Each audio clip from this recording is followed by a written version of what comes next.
Basahin ko lang po rito sa John 15, 9 to 11. Sa 1:15. Sabi ko rito, sabi ni Jesus, mahal ko kayo gaya ng pagmamahal sa aking Ama. Manatili kayo sa aking pag-ibig. Kung sinusunod ninyo ang mga utos ko, mananatili ang pag-ibig ko sa inyo. Katulad ko, sinusunod ko ang utos ng aking Ama.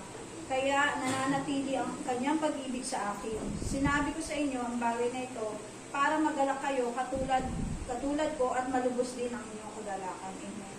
Sabi nga, patuloy tayong manatili sa pag-ibig, sa presensya ng Panginoon. At makita natin dito yung kagalakan na dulot ng presensya ng Panginoon sa atin. Thank you, Lord. Salamat, Panginoon, sa iyong pag-ibig na patuloy sa oras na ito. Tinataas ka namin, Panginoon, na patuloy, Lord, bigyan mo kami ng tunay na puso na mapagpakumbaga, Panginoon. Lord, a humble heart, Panginoon, na handa na sumunod sa iyong kalooban, Panginoon. Hallelujah. Salamat, Holy Spirit. Salamat sa iyong patuloy na pagbuhos ng pagpapala sa bawat isa sa amin. Yes, Lord. Patuloy natin na purihin taas ang pangalan ng ating Diyos na buhay. Yes, Lord. Patuloy na dinadakila ka namin naman.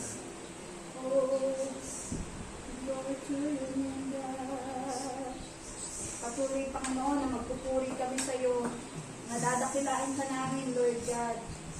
Na patuloy na ikaw ang siya maglinis, Lord, mag-purify sa aming puso, sa aming buhay.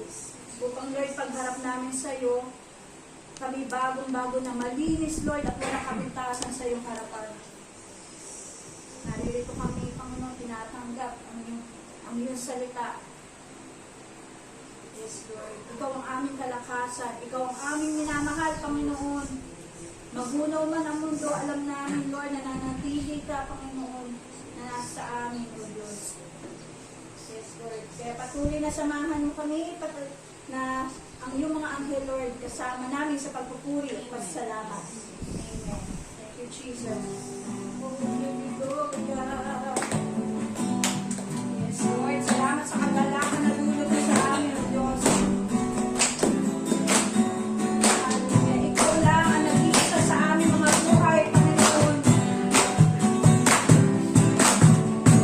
Yes, God.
salita ng Panginoon at nawa po ay gawin nating matabang lupa ang ating puso sa napagtatamnan ng salita ng Diyos. Bagamat alam nyo na to, pero nais ko pong isang bagay na makita natin. Natanong nyo na po ba ang inyong sarili na what on earth am I here for? Natanong nyo na po ba, bakit ba ako naririto? Bakit ba ako nag-i-exist dito sa mundo? Ano ba ang aking layunin? So, if you have felt hopeless, hold on. Wonderful changes are going to happen in your life as you begin to live it on purpose. Yan po ay sabi ni Rick Warren. Ngayon, sabay-sabay po natin, unahin ko muna yung mga kabataan. What on earth am I here for? So, paki-confess po na mga kabataan, sabay-sabay. Wag mo yun mga feeling kabataan ha, mga kabataan lang talaga. Okay? So, paki-confess nyo po ito. What on earth am I here for? If I feel hopeless, I will hold on to life God has given me. Wonderful changes are going to happen in my life as I begin to live it on purpose. Okay.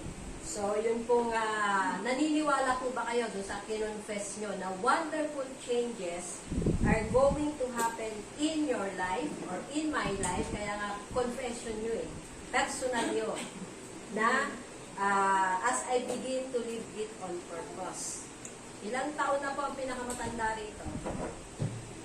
Sinanay Liling ba? Ilan na kayo? 67. Ay, magkatanda si nanay. 82 ang nanay? 82 years old si nanay Liling. Mag-83, tama ba? Mga anak. So, mag-83 si nanay by February. Pero si Pops, ilang taon dapat ngayon? 84. Ano to tanda si Pops? 83, mag-82 lang. 39 si Pops. 39. Okay. So, doon na siya nag-celebrate sa langit sa kanyang birthday. Pero si Jeremiah po nagka-spiritual birthday noong November 1, 2023. Yun yung time, okay? Sabi nga libu-libong anghel yung nagbubunyi sa langit kung merong isang, hindi naman makasalanan, pero hindi niya pa alam na siya ay ligtas. So, yun po yung time na tinanggap niya. May pagkaunawa na tinanggap ang Panginoong Jesus bilang tagapagligtas ng kanyang buhay. Kaya sabi ko, November 1, 2023, araw ng mga patay. All Souls Saints. So, kaya nga, tamang-tama. All Saints Day. Ang All Souls Day ay November 2. Tama ba? So, okay. So, All Saints Day, so living saints. Kaya yung November 1, huwag mo sabihin hindi ka pinanganak ng yung natural na panganganak sa'yo. Pero November 1, yung spiritual birthday mo. Yun yung time na ang espiritu mo ay buhay sa harapan ng Panginoon. At, so, sabay-sabay naman po nating declaration. Ito. At nais ko po marinig ang mga tinig nyo lahatan. So, bakit ako naririto sa mundo? So, sabay-sabay po nating basahin. Kung nakakaramdam ako ng kawalang pag-asa, hindi ako bibitiw o hindi ako susuko sa buhay na ibigay ng Diyos sa akin, na para sa aking kabubuti at hindi sa ikasasama, at para sa ikaunlad ng aking pagkatao at ng mga pagbabago sa aking espiritual, pisikal at sa banal na maayos na kitang pinansyal para sa sapat at maayos na pamumuhay sa akin at sa aking pamilya ang mangyayari sa aking buhay dito sa mundo. Kung magsisimula akong magtuto at ipamuhay ito ayon sa layunin ng Diyos sa akin. So makita po natin itong dinideclare natin at kung pinaniniwalaan natin na mababago yung ating buhay. Hindi lang sa spiritual, kaya sa spiritual nagsisimula, dyan po talaga kailangan magsimula. Gaano kadaming salita ng Diyos ang ating kinakain. Baka puro physical na pagkain lang tayo everyday. Yan, lalo na ngayong nagbakasyon. Sino na yung nadagdagan ng timbang? Nagtitimbang ba kayo? So, kasama naman sa akin na nadagdagan daw ako ng timbang. Sana. Okay. So, sabi po ni Rick Warren, what matters is not the duration of your life, but the donation of it. Kahit po bata ka, pwede mo nang i-donate yung buhay mo. Paano i-donate? Di ba pag dinonate, kusa ka nagbibigay, kusa mong ibinibigay. Ngayon, paano mo dinodonate yung buhay mo? Kusa ka ba nagbibigay ng serbisyo mo, nang walang reklamo? O kusa mo bang ibinibigay ang iyong boses sa Panginoon, ang iyong abilidad sa Panginoon, na nagpapatrain ka at tinitrain mo yung sarili mo para alamin pa paano mo mabibigyan o mapagsisilbihan ng Panginoon ng higit pa dun sa nakikita mo sa ngayon. Okay? So yung pong gaano man, minsan kasi kahit na mahaba o maikli yung buhay mo, as long na nasilbi mo or natupad mo yung layunin ng Panginoon sa buhay mo, tama na yon. So, sabi po dito sa Dominion School of Life Excellence o yung DSLE, sabi nga, pakibasa nyo nga po. When anything in nature fulfills its purpose, that is excellence. Okay, so yung po nga, kung na-fulfill ng kahit na ano, na yung kanyang layunin. Ang layunin ng ibon ay lumipad at tumuli. Yung mga marunong muli. Diba? Hindi naman lahat ng ibon merong tinig or yung merong boses. Okay? So yung mga bagay na yon, yung isda, para kainin ni Risha. Makain ka ba ng isda? Yan. Okay, so yung mga ganong klase na kailangan na ma-fulfill at malimit natin marinig na pag ang isda inabis mo sa tubig, patay yan. Hindi niya mapupulfill yung purpose niya na patuloy na mag-reproduce at maging pagkain ng tao. Hindi lahat ng isda. Okay? So, si Micah, pagka nagtanim ng isang seed at namunga yun, yung seed naman ng bunga, tama? Hindi yung damo ang tinatanim nyo, di ba? Tagapatay ng damo. Okay. Tagapatay ng damo. Yan. At tinuruan niya ako kung paano patayin yung damo sa amin, kaya lang hindi ko kaya. Okay. So, yung mga may expertise po ay kinakailangan. So, sabi dito, excellence means greatness o kadakilaan, perfection o pagiging perfecto, superbness o kagalingan, at superiority or pagiging higit sa uri o kalamangan. Ngayon, sa umaga pong ito, ay pag-usapan natin discovery God's purpose in your life. So, yung finding out.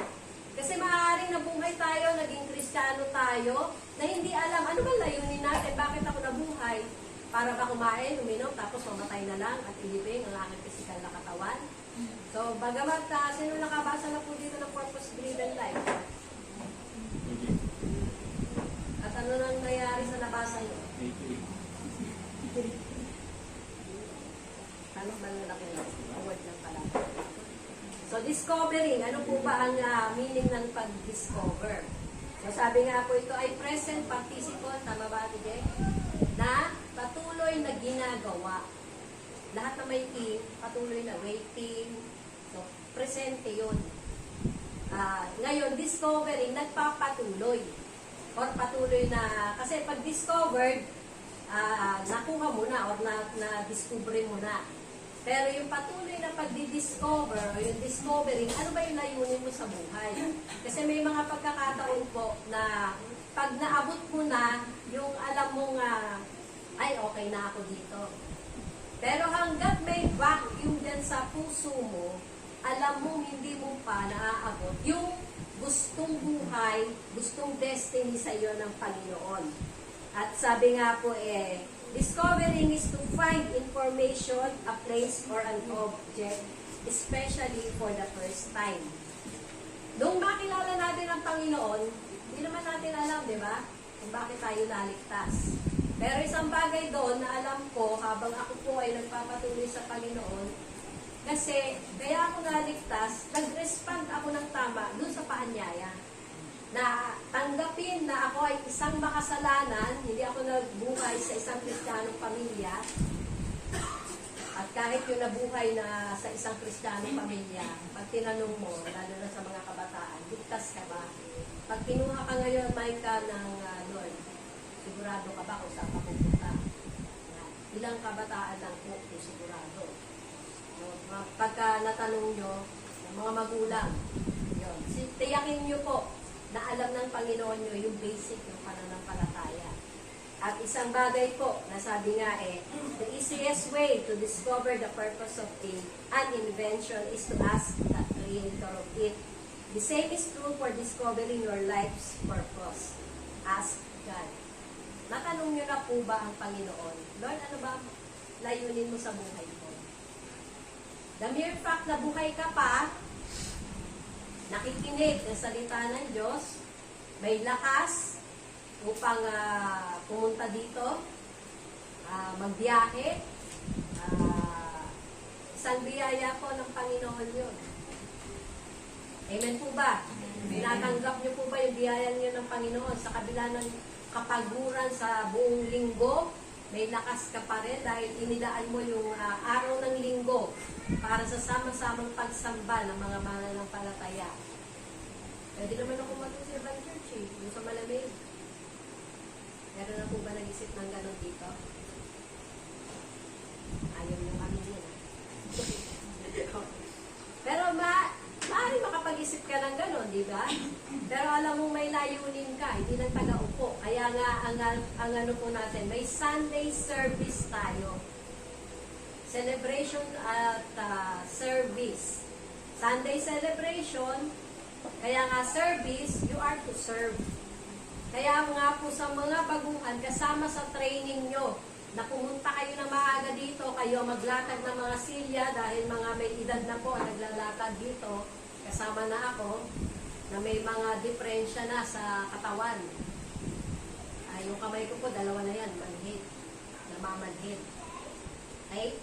So, kayong mga kabataan, hindi para alilain kayo, kundi kasama po sa training nyo para maging mabuting manggagawa ng Panginoon, mabuting citizen ng Pilipinas, at mabuting halimbawa sa inyong mga magulang. Halimbawa. Ibig sabihin, yung pagsunod nyo habang nasa murang edad. So kahit hindi mananampalataya ang inyong mga magulang o mananampalataya man, talagang yung pagpapasalamat sa Panginoon na maaga kayong natuto, maaga nyong nalaman ang mga kailangang gawin para po malugod ang Panginoon. Ito po yung isang katotohanan, Ecclesiastes 9:1. Death comes to all. But all this I laid to heart, examining it all, how the righteous and wise and their deeds are in the hand of God, whether it is love or hate. Man does not know, both are before Him. Pakibasa po sa Tagalog. Ang lahat ng ito'y pinag-aralan ko mabuti at nalaman kong lahat ng kilos na buhay ng Panginoon ay nasa ilalim ng pamamagitan ng Diyos. Maging pag-ibig o pagpapakot, wala makakatiyak kung ano ang mangyayari sa araw ng bukas. Okay. So, sino po bang alam dito na bukas ay buhay pa siya? Diba? Ano nagsabi sa atin? Kasi anytime pwede kang kunin ng Lord. Kung malaman po ng kuya ko na ako ay for EEG, sabi niya, magpa-check up ka na. Pagawa mo na yan dahil si Ate Tina mo ay namatay ng brain aneurysm. So, yung atake po yun sa puso na ano lang, humagok lang ng isa. Tapos wala na. So, isang bagay po na makita natin, hindi natin hawak talaga yung buhay natin ang Panginoon lang. At sa Ecclesiastes 9:2, pakibasa po ng mga kabataan. All things come alike to all. Whatever happens to the righteous and the wicked, to the good, the clean, and the unclean, to To him who sacrifices and you who does not sacrifice, as is the good, so is the sinner. So, yung mga senior po, mga may edad, yung Tagalog, Hindi po yan nakabata. hindi nakita. Hindi kita dyan. Okay, so sabi po dito, iisa ang kasasapitan ng lahat. Ang nangyayari sa matuwid ay nangyayari rin sa di matuwid. Ganon din sa mabuti at sa masama, sa malinis at sa marumi, ayon sa kautusan, sa naghahandog at hindi naghahandog. Ang nangyayari nga sa mabuti ay siya rin nangyayari sa masama. So, hindi po nakasulat dyan, walang pagkakaiba nangyayari sa marunong tumupad sa pangako at sumisira sa pangako. Parang ano, no? Pag titignan mo, okay lang pala, pareho naman ang nangyayari. Dito na lang ako, manatili na lang ako masama. Pareho naman pala, kinasasapitan. Pero ang pinakahuli po niyan, nakasulat ba ang pangalan niyo sa aklat ng buhay? Hindi porkit nakasulat, nung time na tinanggap nyo, habang lumalakad kayo, or nagpapatuloy, kung nagpapatuloy kayo sa Panginoon. Sabi ko nga po, may time na nabubura yan. Kasi nga may humarap sa Panginoon, hindi kita yung pangalan niya na nakasulat. Kaya huwag nyo isipin na, naisulat na nung time na tumanggap ako. Mananatiling nakasulat yan kahit magkasala ako. Hihingi naman ulit ako ng tawad. Paano kung inabot ka ng kamatayan na hindi ka pa nakahingi ng tawad? Kasi ilang beses ka na pinapaalalahan ng Panginoon, ayaw mo pang bumalik. Ayaw mo pang pagsisihan yung mga nagawa mong pagkakamali, at ayaw mo pang tanggapin siyang muli sa buhay mo. So, yun po yung isang nakakatakot na bagay. At sabi sa mga ngaral 9.3, ito nga ang isang masamang bagay na nangyayari sa buong mundo. Iisa ang kinasasapitan ng lahat. Habang ang tao'y nabubuhay, panay kasamaan ang kanyang iniisip at ang hantungan ay kamatayan. Ito pong kamatayan na ito ay unang-una yung espiritu. Namamatay yung ating kaugnayan sa Panginoon. Kaya mga kabataan, maging aware kayo. Ay, hindi naman nakikita, okay lang. Yung mga bagay na ginagawa ko, hindi naman nakikita ni tatay at nanay. Pero kita po ng Panginoon. At alam niya yung motibo ng ating puso. Wala tayong may tatago sa Lord. May mga pagkakataon pinaalalahanan tayo para huwag tayong mamatay in the spirit. Kasi pagka namatay ka sa espiritu, bali, kumbaga may kalyo na yung puso mo. Kahit anong paalala ng Panginoon, hindi mo na pinapansin. Kasi nag-compromise ka na, naging okay na sa'yo, akala mo okay lang din sa Lord. Ang pinaka-standard pa rin po ng way of living natin, way of thinking, maging yung ating pagsasalita. Sabi nga, life and death are in the power of the tongue. Anong lumalabas sa bibig mo? So kasama po yun sa namamatay. Imbis na nagpupuri ka sa Panginoon, nagmumura ka na. Imbis na nagpapasalamat ka sa Panginoon, panay na reklamo mo. So kasama po yun sa ating pagkamatay spiritually. So, ngunit habang nabubuhay ang tao, ay di siya dapat mawalan ng pag-asa. Lagi pong may chance na ibinibigay ang Panginoon. Sabi nga ang asong buhay ay mas mainam. Kasama ba yun yan? Ang asong buhay ay mas mainam kaysa patay na leyon. Alam ng buhay na siya'y mamamatay, ngunit ang patay ay walang anumang nalalaman. Wala na silang pag-asa at nakakalimutan ng lubusan. At makita po natin, dito po sa Ecclesiastes 5:18, hindi po kasama yun dyan, ay, ganyan na lang sa inyo yung 5:18. Sabi po dito, even so I have noticed one thing, at least that is good. It is good for people to eat, drink, and enjoy their work under the sun during the short life God had given them, and to accept their lot in life. So, maikli lang po yung buhay. Kung nakapanood po kayo ng SCB, hindi ko alam kung Martes yun nabanggit ko, YOLO. Ano po YOLO? Joshua Jen. You only live once. Kaya dapat, yung buhay mo, ialay mo na sa Panginoon. Ipamuhay mo na para sa Panginoon. Gawin mo na yung kanyang kalooban para sa lahat po ito. Lahat naman tayo, iisa lang ang buhay eh. Kahit ako, kahit ilang beses na ako hinahid po at kamontik na. At alam ko yung experience na talagang aalis ka sa physical na katawan mo. Nakatira ka lang dyan, espiritu ka. Physical na katawan, diyan ka lang nakatira. Kaya nga mabubulok yan eh. Sa alabok nang galing, sa alabok babalik. Kaya kahit anong ganda mo, kahit anong bata mo ngayon, pagdating ng panahon na pinatanda ka pa ng Panginoon, niloob ng Panginoon na maging 70, at by reason of strength, 80. O si nanay, 82. Okay? At pinababa na yata, na-aprobahan na ba? Nasa 60 ba? May makakatanggap ng ano? Di ba dati 100? Natanggap ka ng 100. 80. O na, natanggap yun yung 100,000 yun? O, iba ka. Di pa ba? Pas na eh. Matay nga kayo na wala nakatanggap eh. Kaya pa rin siya. Hindi pa napipirmahan. Hindi pa daw po napipirmahan. Ay, di pa ba napipirmahan? Pero pinababa na rin po. At least pinababa na ng gobyerno natin. Hindi yan ako, 85, wala natanggap eh. Okay. So, salamat po sa mga Kristiyanong nanalo ng eleksyon.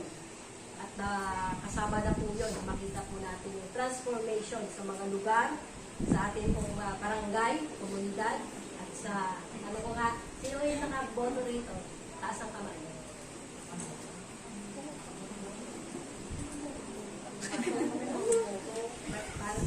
Parang walang bumoto sa kabataan ah. Si Risha at si Micah. Yung iba hindi pa nasa internet. Ayun. Okay, so yung mga nawala na po sa bilang ng COMELEC o sa listahan ng COMELEC. 2025 yung presidential election, no?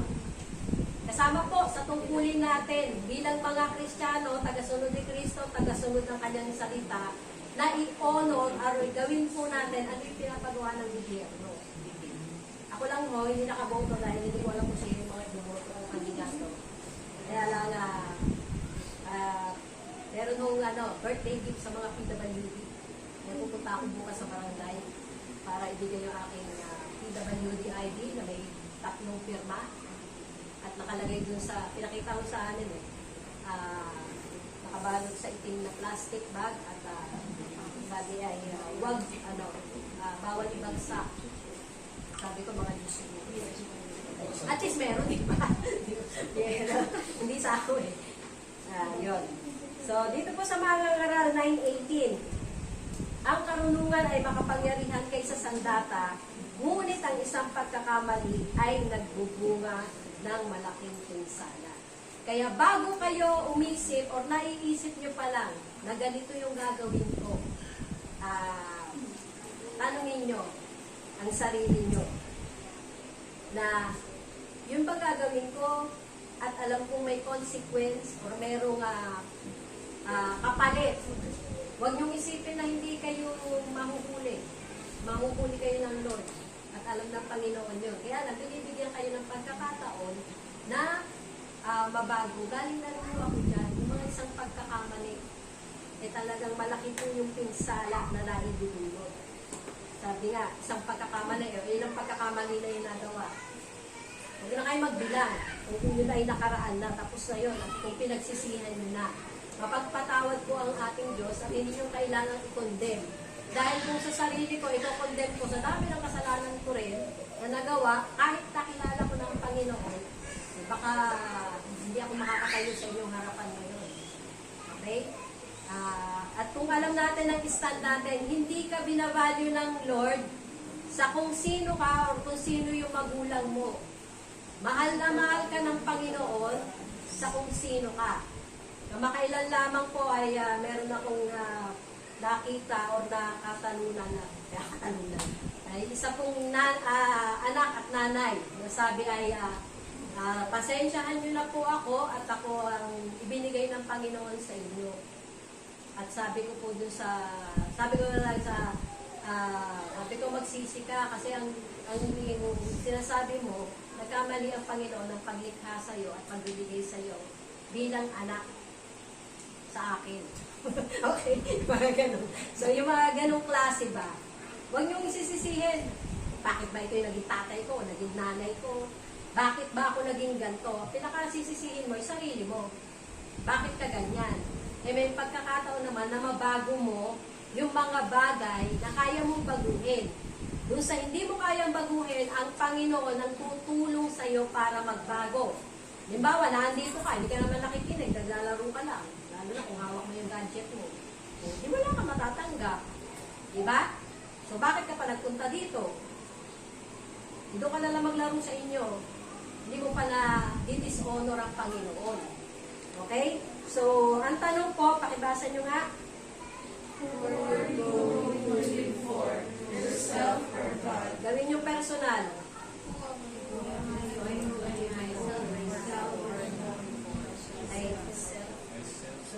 Myself or God. So, kanino ba ako mabubuhay? Para sa aking sarili o para sa Panginoon? Hindi ka kailangan ng Panginoon, di ba? Alam na alam natin yan. Walang kailangan ng Panginoon. Pero bakit kanya nilikha? Kasi gusto niya may maka-fellowship. Okay? So, pero, yung the mere fact na nilikha ka ng Panginoon, wala ka pang ginagawa sa Kanya. Mahal na tayo. Tinanggap na tayo ng Panginoon. Kaya, yung value mo sa sarili mo, huwag mong iyaano na, wala akong pera, ganito lang yung buhay namin, wala maayos na hanap buhay, magulang ko, wala akong bahay, wala kaming sariling bahay. Wag na wag niyong iisipin yung ganon. Pandaraya ng kaawan. Yes, yun ang realidad ng buhay. Ganon ang buhay mo ngayon. Pero, mababago yun. Hindi mananatiling ganon. Hindi ka laging nangangailangan. Hindi ka laging hingi ng hingi. Kundi sabihin mo, Lord, ako naman na magbibigay sa susunod. Lord, ako naman ang patuloy na magiging pagpapala. At hindi yung puro reklamo lang yung maririnig mo sa buhay ko o sa bibig ko. Yung bibig po natin, napaka isang malaking bagay na magamit natin para sa Panginoon. Pakibasa niyo po, mga Ngaral 12, 1-3. Alalahanin mo ang iyong maliwanag sa panahon ng iyong kabataan, bago dumating ang mga araw at taon na puno ng kaguluhan. Panahon hindi mo na madama ang tamis ng buhay. Bago makubli ang sikat ng araw, bago magdilim ang buwan at mga bituin, bago ka matagunan ng makapal at madilim na ulap, alalahanin mo siya bago humina ang iyong katawan, bago mahina ang iyong mga bisig, bago mawala ng lakas ang iyong mga tuhod, alalahanin mo siya bago mabuhi ang iyong mga ngipin, at bago lumago ang iyong mga mata. Tawa ako ng tawa habang binabasa ko ito sa Tagalog. At totoo naman, di ba? Kaya nga yung alalahanin mo habang bata ka pa. Pero kung matanda na tayong nakakilala sa Panginoon, alalahanin pa rin natin ang Panginoon. Kaya nga po yung makita natin dito na yung sa mga Ngaral 12:7-8. Pakibasa po. Alalahanin siya bago manumbalik sa alamok ang ating mga lupa, at ating hilingan ay magbalik sa Diyos na may bigay nito. Napakawalang kabuluhan, lahat ay napakawalang kabuluhan, sabi ng mga naman. Sino po nagsabi niyan? So, si Haring Solomon. Hari, maraming babae, maraming possession, mayaman. Pero at the end of his life, yan ang kanyang diniklara. Walang kabuluhan, lahat ay napakawalang kabuluhan. Hindi lang walang kabuluhan, meron pang kasunod na napakawalang kabuluhan. Okay? Yung pag-alala po natin sa Panginoon, sabi nga yung during ng iyong kabataan or during yung mga early years ng pagkakilala mo sa Panginoon at alalahanin mo siya bago dumating ang mga araw at taon na puno ng kaguluhan. Nagkakagulo na po sa iba-ibang bansa. At kung napapakinggan nyo yung balita, lagi tayong favorite tayo ng Chinese. Okay. At favorite natin, dahil lahat ng mga bumibili ako, titignan ko eh. Puro made in China to ah. Sabi nung, kasi po mura yung labor cost sa kanila. Kaya dun ibig sabihin, mas mahal pa yung labor cost sa akin. Kasi wala akong makita nga made in the Philippines. Mapwerang yung mga nasa probinsya na talagang ini-export. So, alalahanin mo ang Diyos bago magtubli ang sikat ng araw, bago magdilim ang buwan at ang mga bituin. So, darating din po yan, ang time na makikita natin. Ewan ko kung nakikita nyo, na nagdidilim ang buwan. Sino bang walang mahilig sa ano dito? Tumingala. Minsan tingala kayo, lalo na pag nandito kayo sa Princeton, o pag lumalabas kayo ng bahay mo, i-acknowledge nyo yung mga ulap na nilikha ng Panginoon. I-acknowledge nyo yung mga ibon na lumilipad. Okay? At magpaturo kayo kay Tita Sharon ng mga ibon. With matching gesture pa. Sabi nga, alalahanin mo siya bago humina ang iyong katawan. So yon, bago humina, para pag mahina na, naaalala mo pa rin siya. Pero kung malakas ka at hindi mo naaalala ang Panginoon, the moment na humina ang iyong katawan, maalala mo pa kaya siya? Maalala mo pa bang pasalamatan siya? Panginoon, salamat po na may buhay ako. Nasasabi ko po yan sa inyo dahil kahit po ng mga time na ako ay kamontik-montikanan na. At pag nakikita ko po na hindi pa ako kinukuha ng Panginoon, hindi pa ako tapos sa aking assignment. So, alalahanin mo siya bago humina, bago manghina ang iyong mga bisig. So, pati itong mga braso natin o yung bisig natin. Kaya kailangan may makakarga na akong daily bago humina yung bisig ko. Okay? Bago mawala ng lakas ang iyong mga tuhod. Okay? Alalahanin mo siya bago mabugi ang iyong mga ngipin. Paano yung mga nakapustiso? Maaga nagpustiso. Okay? At least alalahanin at bago lumabo ang iyong mga mata. So, mangyayari po talaga. At sa mga bata ngayon, talagang dahil sa medical condition at the same time ay yung kung pagbabad sa gadget. Kaya magpasalamat yung mga walang gadget. Hindi nasisira guys kung mata nyo sa kabababad sa gadget. Diba? So, pero hindi naman mananatili wala akong gadget. Pag nakita ng Panginoon na kailangan mo na, ibigay yun. At kung nagpe-pray ka, baka naman Lord, kailangan ko na po ng gadget. Kaya hindi maibigay sa'yo kasi hindi mo pa kailangan. Kasi alam niya, baka yun ang umagaw sa iyong oras para mag-concentrate sa kanyang pagbabasa ng kanyang salita at pakikipag-kipan sa kanya. So, Mangaral 12:7-8, alalahanin mo siya bago manumbalik sa alabok ang ating katawang lupa at ang ating hininga ay magbalik sa Diyos na may bigay nito. Nung nilikha ng Panginoon ng tao, alabok. Kaya lang nagkaroon ng buhay nung hiningahan si Adan. Kaya lang nagkaroon ng buhay ng tao. Kaya nga kung parang sinabi na sa alabok ka nang galing, sa alabok ka rin babalik. Kaya yung hininga mo o yung espiritu mo, kung buhay, ay babalik sa Panginoon. Kung patay naman, yung kaluluwa mo nasa impyerno. At kung anong nararamdaman mo dito sa lupa, yun ang mararamdaman mo sa impyerno. Kasi walang eternal life, walang pagbabago ng katawan or yung glorified body. Hindi ko mangyayari yon the moment na inabot ka ng kamatayan at tinawag talaga eh. Napapunta ka na sa impyerno. Kaya ingatan po natin yung klase ng ang ating pamumuhay. Pakibasa po, yung sabi ni Rick Warren. Yung, kita mo ba? Kita nyo ba? Sobrang maliwanag ba? Talaga natin yung trend. Without a purpose, life is motion without meaning, activity without direction, and events without reason. Without a purpose, life is trivial, petty, and pointless. Sa Tagalog po, kung walang layunin, ang buhay ay paggalaw o pagkilos na walang kahulugan, aktibidad na walang direksyon at mga pangyayari na walang dahilan. Kung walang layunin sa buhay, ang buhay ay walang halaga o walang kwenta, hamak at walang kabuluhan. So, kung hindi niyo pa po alam ang layunin niyo, alamin po ninyo, bakit ba ako nabubuhay? para hindi po maging walang kwenta ang buhay nyo habang kayo ay narito sa mundo. At sabi po sa ni Rick Warren, we are products of our past, but we don't have to be prisoners of it. Yes, lahat naman tayo may nakaraan. Sino dito walang nakaraan? Taas ang kamay. Lahat naman may nakaraan, di ba? Pero sabi po dito sa Philippians 3:13, hindi mo pala, kita nyo na? Makalasa po. Brothers, I do not consider that I have made it my own. But one thing I do, forgetting what lies behind and straining forward to what lies ahead. So makita po natin dito na sabi nga huwag mong i-consider na kung sino ka o ano ka ngayon dahil lang sa iyo. At pangalawa, sabi nga kalimutan mo yung nakaraan.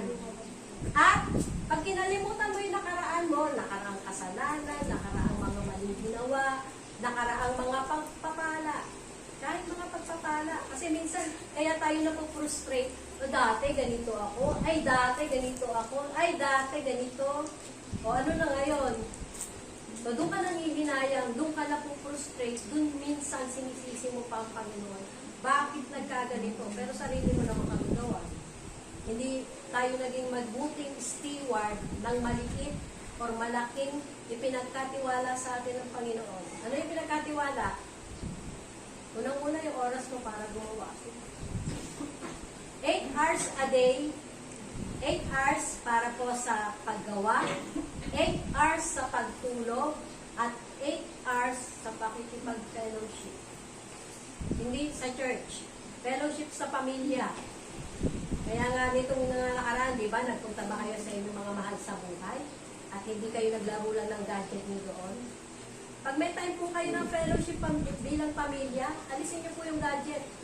Kumpiskahin ni tatay. Lalo, nanay pala, hindi raw ni tatay kasi kasama si tatay sa gadget.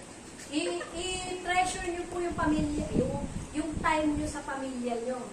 At pag dumalaw naman po, huwag naman puro reklamo. Nay, si Dilin, hindi ako pinagluluto ng ulam.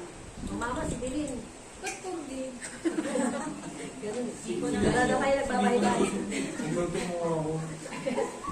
Okay. Hindi ako pinagluto ng almusal, tanghalian. Ako pa pa'y naglaba. Parang ilan lang sa mga lalaki sa atin dito yung hindi nagluluto paglalaba. Okay. Sumapalad kayo. Ganun. Okay? So, forgetting what lies behind and straining forward. Meron kang gagawin. Pag kinalimutan mo yung nakaraan, may gagawin ka na mag-strain ka forward, hindi backward. Tinitignan mo kung what lies ahead. Matatapos din yung problema na to. Sandali lang ito. Para maging mabilis na matapos ang problema ang pinagdaraanan natin, nasa eskwelahan yan, sa relasyon sa pamilya, solusyonan mo na agad. Actually, lahat naman ng mga problema, nasa sa atin din po yung solusyon. Binigay na ng Panginoon sa kanyang salita, ang kailangan lang ay action. At minsan, doon tayo nadidelay. Yung time ng pag-action.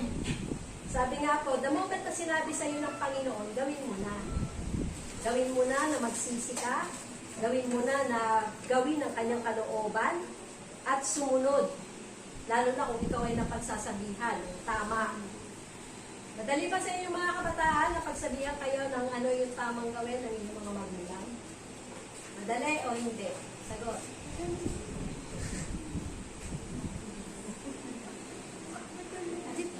Depende. Willing. Parang ano. Bilis pa, pero willing. Bakit? So, bakit? Tinanong nyo na yung sarili nyo, bakit kayo hindi madaling pagsabihan ng inyong mga magulang? Kasi may sarili kayong gusto na kontra doon sa sinasabi ng magulang nyo. Pero makita natin, nanggaling na sila dyan.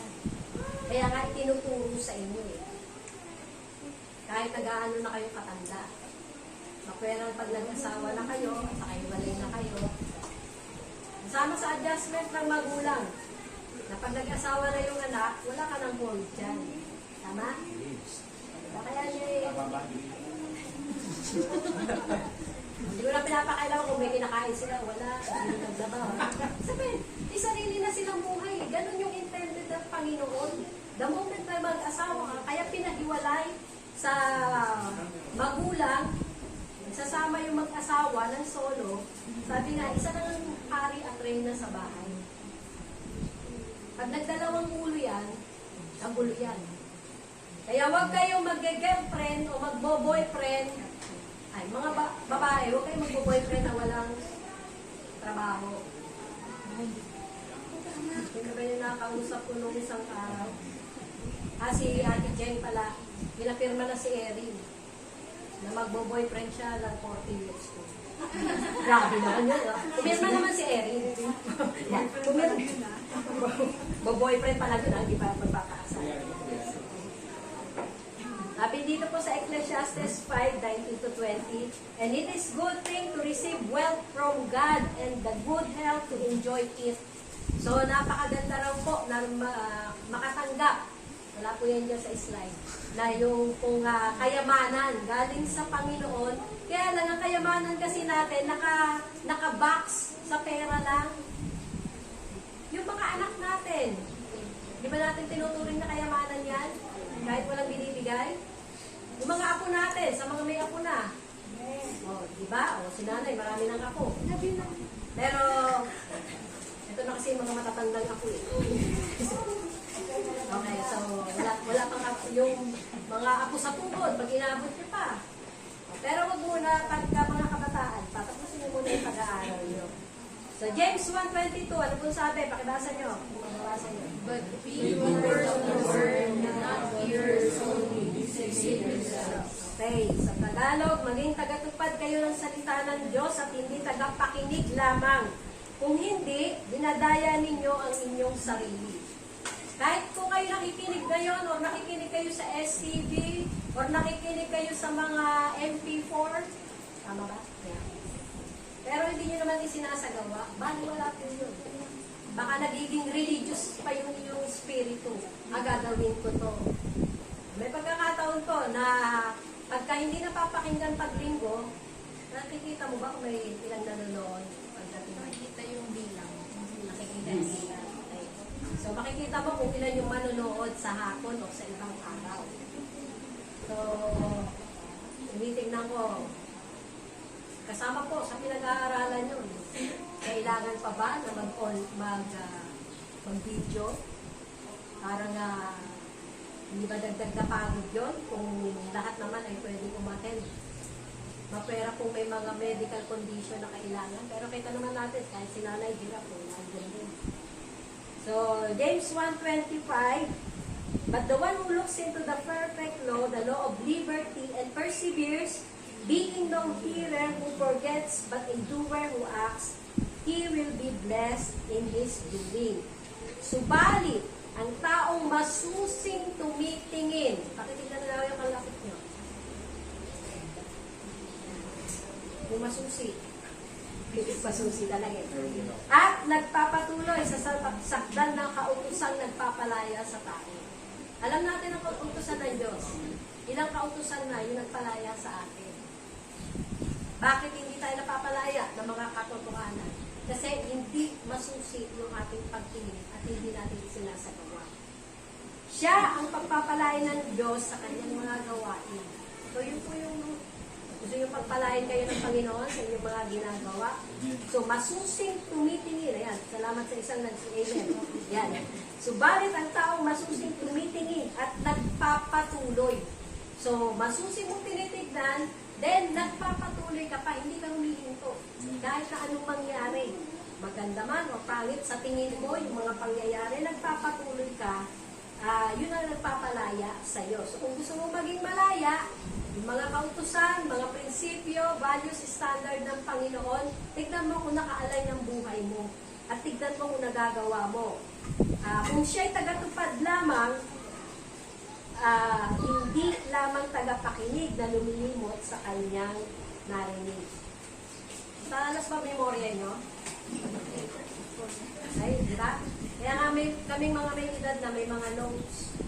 Dahil pag mabilis namin malimutan. Nadami nga lang inunong namin, hindi na namin maalala kung saan namin naisulat.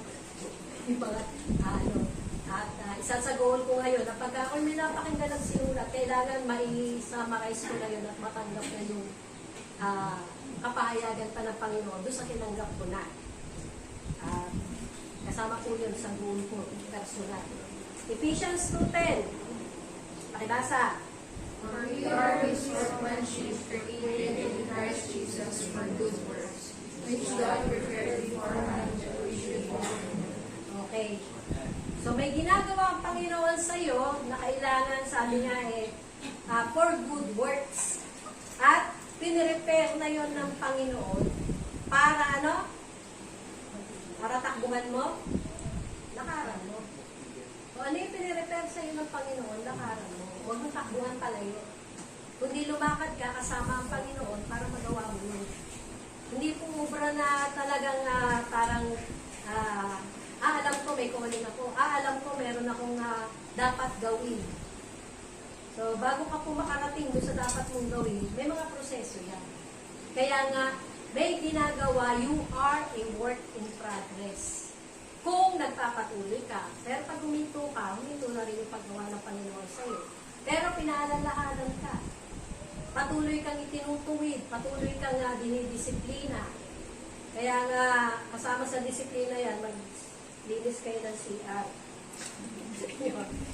Kasama po yan sa mga pinagdaanan, ng mga worker ng church. Hindi yung basta tatayo ka na lang dito. Yes, nakatayo kayo dito ngayon, pero may mga pagdadaanan pa kayo. Hindi po basta-basta. Bakit? Para pahirapan lang kayo? Hindi, para matuto rin kayo. Kasama yan sa character fortification. Na hindi fortification kayo walang ginagawa sa bahay, wala kang gagawin dito. Pagdadaanan din po yan. Gusto nyo ng mas malaking church, building, kayo na maglilinis nun. Hindi, okay na yun.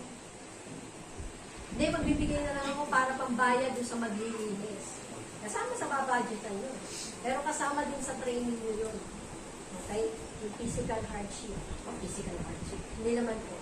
Yung physical na pagmamahal sa templo ng Panginoon. So ngayon, dito po tayo, kasama po yan na inaayos natin ang paggamit ng lugar na to.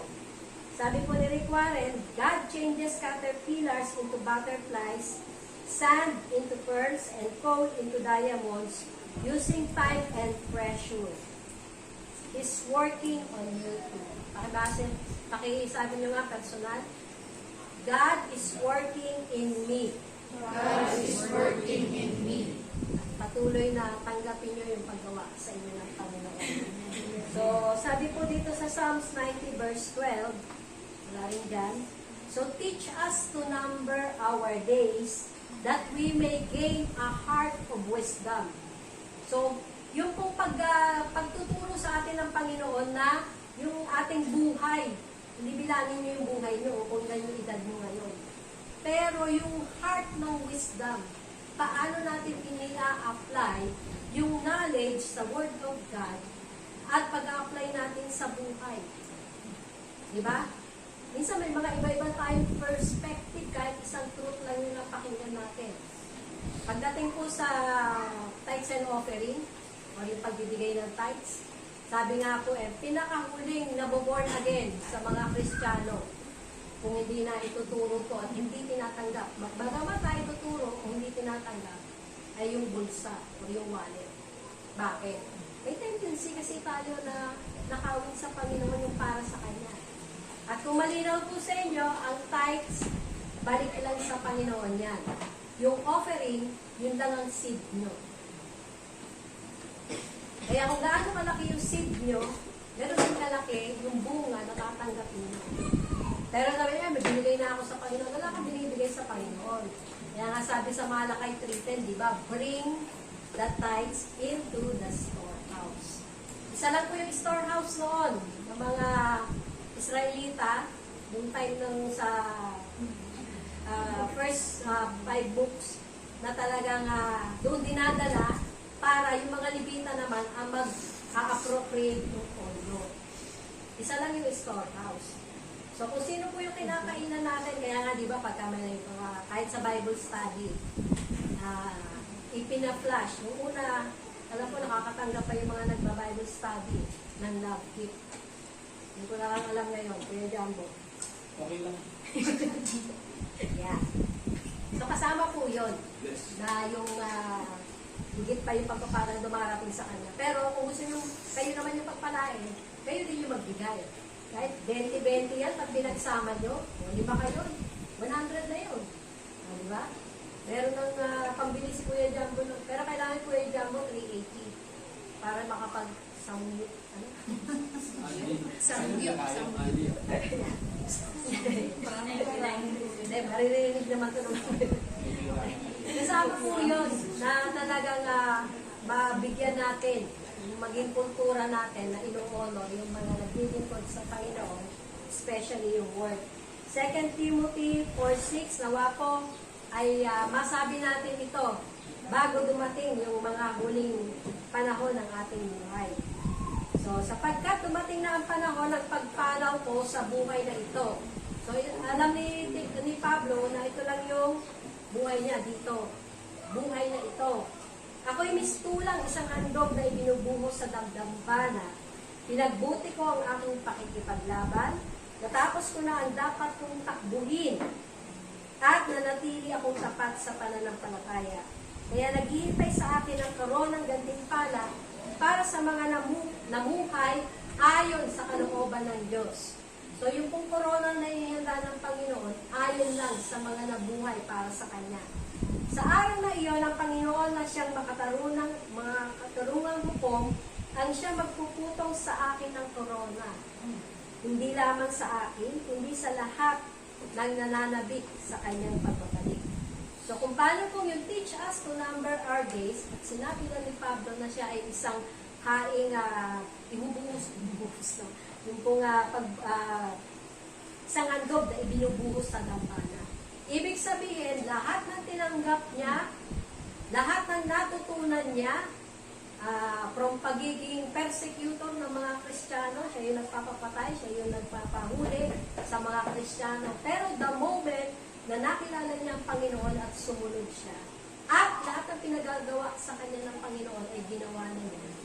So dito niya nasabi na sapagkat dumating na ang panahon ng pagpanaw ko sa mga. So kung babasahin niyo po yung Acts of the Apostles, doon niyo makikita gaano yung hirap, gaano yung mga pagpapahirap, pagkulong, paghampas ng ano yun, kawayan pa nun, gaano natulog. So yun po yung mga paghihirap na dinaanan ng mga apostles ng Panginoon. So, kasama doon, nasabi nga, pinagbuti ko ang aking pakikipaglaban. Kasi pwedeng nakikipaglaban tayo, pero ano lang, gumakayanan. Hindi pinagbubuti. So, kailangan pagbutihin yung pakikipaglaban. Yung bagang sa unang atake pa lang ng kaaway, sa inyong buhay, sa inyong isip, alam niyo na kung paano salagin ng Word of God. Alam niyo na kung paano hindi tanggapin. Dahil alam nyo ang Panginoon ang malulungkot at patuloy na hindi mabibigyang karangalan dun sa gagawin ko sa sarili nyo. Hindi naman kayo monitor, wala naman CCTV sa mga bag nyo, tsaka sa cellphone nyo. Meron ba, mga kabataan? Wala, no? So, hindi alam na magulang nyo kung ginagawa nyo sa school. Diba? Pero isang bagay po, ang alam ko, nakikita kayo ng Panginoon. Wala kayong maililihim at sinabi rin sa Bible, walang lihim na hindi nalilihim yan. Nalilihim kasi dito. So, makita po natin na nais ng Panginoon na lahat tayo ay malaman natin ano yung layunin niya sa ating buhay. So, isang bagay po na makita natin. God knows who belongs to Him. Okay. Those who knows they belong to God will diligently. Ayan. Pakibasa niyo po. Those who know they belong to God will diligently seek and know God's purpose in their lives, and will take the necessary action to fulfill it in their lifeline. So makita po natin kung alam natin na sa Panginoon tayo, bata, matanda, alamin mo natin, Lord, ano ba yung purpose mo sa buhay ko? para sa buhay ko sa pamilya ko, sa relasyon ko sa asawa ko, kundi sa community ko. Yan yung mga aabutin natin eh. Mga kaklase nyo, yung domain. Pero yung mismo Panginoon na gusto mo para sa buhay ko, hindi na yung gusto ko. Sana hindi ko sila nasabing, hindi ko kayo pinipilit na ipanalangin.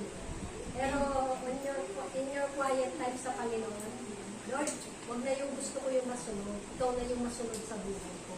Isinusuko ko na sa iyo, Panginoon, yung lahat-lahat. Sabi nga siya po yung corporate ng buhay natin.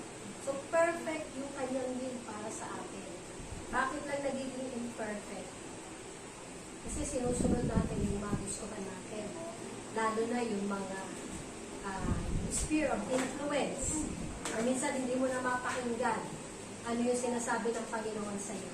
Lagi pong nangungusap ang Panginoon, tulog ka man o gising, may ginagawa ka man o wala.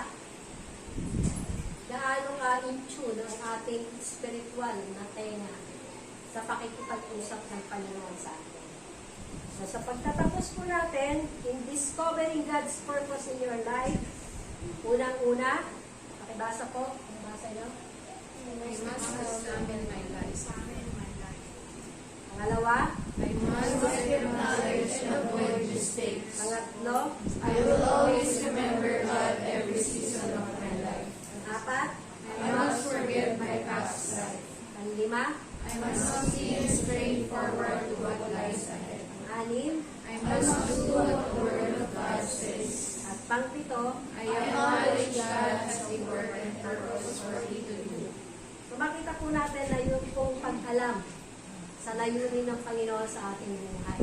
Although kasama po doon, na isa lang yung layunin natin layunin sa atin ng Panginoon bilang iglesia sa Matthew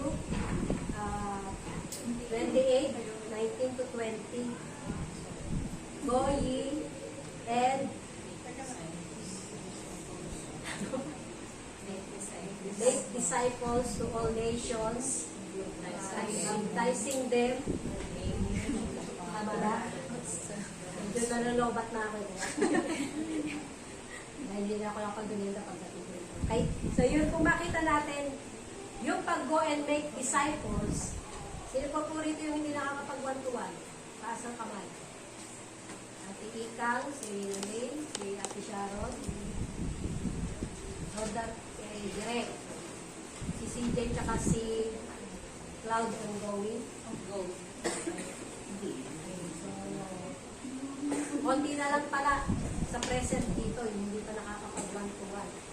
Pero malaking tulong po. Kung yung natutunan nyo sa one-to-one, ay i-apply nyo na agad sa mga taong gusto ng Panginoon na abutin nyo. At makita po natin na kung tayo ay nakikita ng Panginoon na sumusunod sa kanyang ipinapagawa. Hindi po ito pinagawa ni Pastor Wilbert. Pero ito yung nakita niya at nakita rin po ng mga iglesia na pangangailangan na nakalimutan natin.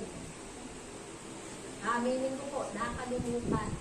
Naging irati na tayo lang magkasama at nalimutan natin, may mga aabutin pa pala. Kaya pinaalala lang ng Panginoon na hindi tayo nabubuhay para sa ating sarili. Hindi para sa, ayan. Sino katoliko dito natin? Walang sino man ang nabubuhay para sa sarili lamang. Walang sino man ang namamatay para sa sarili lamang. Tayong lahat ay may pananagutan sa isa't isa. Tayong lahat ay tinipo ng Diyos na piniling.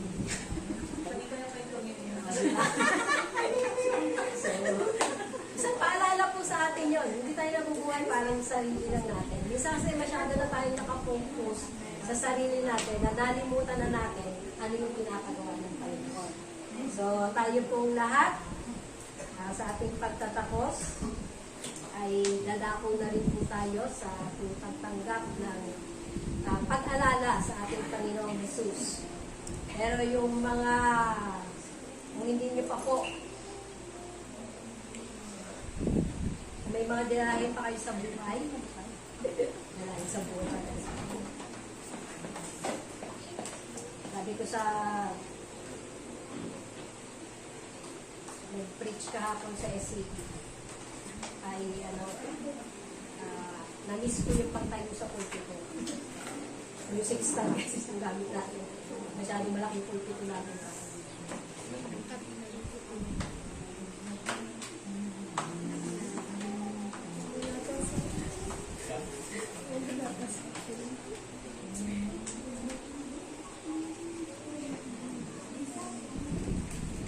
Yan po yung trabaho ng elder at deacon. Pero sa Bible, deacon dapat talaga. Okay? Tayo po lahat ay tumayo na.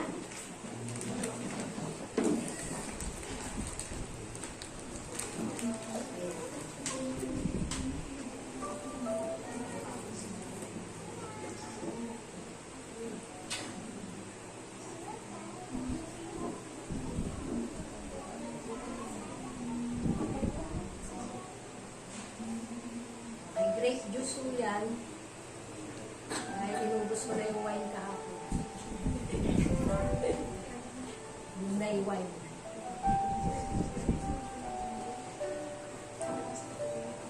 Thanks.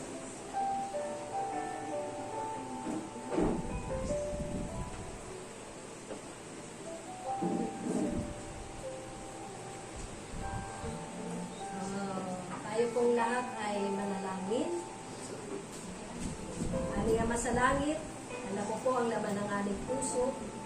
Dalangin ko po, Panginoon, kung meron pa pong nakikitang karunihan sa iyong mga anak, dalangin ko po na personal na magsisi, i-confess sa iyo ang mga kasalanang nagawa, at patuloy, Panginoon, na wag po na tumanggap ng pag-alala sa iyong simbolo ng katawan at dugo nang hindi po nagsisisi, Panginoon. Dahil ayaw rin po namin na tanggapin nila yung po consequence ng kanilang hindi pagsunod sa iyong kalooban. At sa oras pong ito, aming Ama sa langit, kilala mo ang bawat isa sa amin. Narito po kami, inaalala, Panginoon, ang iyong pong huling hapunan, kasama, Panginoon, ng mga apostol, mga disipulo, Panginoon. Salamat, O Diyos, sa iyong pong paghahandog ng iyong buhay sa krus ng Kalbaryo upang tubusin kami sa lahat ng aming kasalanan at patuloy, Panginoon, na mamuhay na may kagalakan sa kabila ng mga pagsubok, problema sa buhay. Makita namin, Panginoon, ang iyong pong kabutihan, ang biyaya mo na sapat sa lahat ng aming pangangailangan dahil ipinirepair mo na ito bago mo kuman kami likhain, Panginoon. Diyos, salamat, Panginoon, sa pagpapatawad sa aming kasalanan at patuloy na pagtanggap sa amin, Panginoon. Kung nakikita mo na sincere kami sa paghingi ng tawad at meron pong goal na hindi na ulit-ulitin ito, Panginoon, sa iyo pong biyaya at sa iyo pong presensya sa aming buhay. Salamat, O Diyos na banal, na ang simbolo ng katawan at ng iyong dugo ang patuloy, Panginoon, na magbibigay lakas sa amin upang anumang pagsubok, anumang problema, Panginoon, na aming pagdaraanan sa mundong ito, lagi namin aalalahanin, Panginoon, ang iyong sakripisyo at patuloy na namubuhay ka, Panginoong Jesus, upang mag-intercede sa amin. Kaya salamat po, Panginoon, at sabay-sabay po natin kainin ang simbolo ng katawan ni Kristo.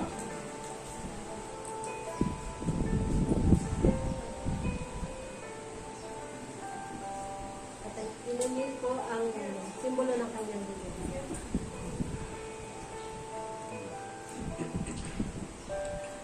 Amen.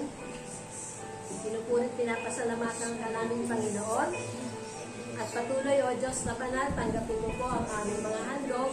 For we acknowledge, Lord, na ikaw po ang pinagbumula ng lahat ng meron kami sa araw na to. At sa everyday, Panginoon, ang lakas namin para maghanap buhay. Ang lakas namin, Panginoon, na patuloy na maging maayos ang takbo ng aming business. Ang lakas namin upang pamahalaan, Panginoon, ang lahat ng ipinagkakatiwala mo sa amin, knowing, O Lord, na Ikaw po ang pinagmumulan ng lahat at pinagkatiwalaan mo kami, Panginoon, sa pagdidistribute nito at pag-honor sa iyong pangalan. Thank you, Father God, na maging ang iyong mga salita na natanim sa puso ng bawat isa ay hindi lamang po, Panginoon, na kanilang narinig, kundi makita ang pagsasagawa sa kanilang buhay. Ingatan niyo po ang mga estudyante muling papasok. Lord, dalangin ko po na maging matibay sila, maging matatag sa kanilang buhay espiritual. At salamat, Panginoon, na gagamitin mo po ang bawat isa sa kanila, especially yung mga may desire, Panginoon, na magamit para po abutin, Panginoon, ang iba pang nangangailangan ng iyong presensya, ng iyong kaligtasan, Panginoon. Makita nila, Panginoon, na kaya mo silang gamitin, hindi sa kanilang sariling lakas, kundi po sa biyaya mo at grasya sa kanilang buhay. Maging sa mga nanay, maging sa mga tatay, maging sa mga lola, Panginoon, lolo, Panginoon, magagamit mo po ang bawat isa sa amin. Kaya salamat po, aming Ama sa Langit. Patuloy, Lord, we will continue to pursue the purpose you have given us. We will continue to pursue the higher calling, Panginoon, na binigay mo po sa bawat isa sa amin. For great is our God. You are victorious, Panginoon, kaya victorious din po kami. And we claim it in the name of the Father, in the name of the Son, and in the name of the Holy Spirit. Amen, amen,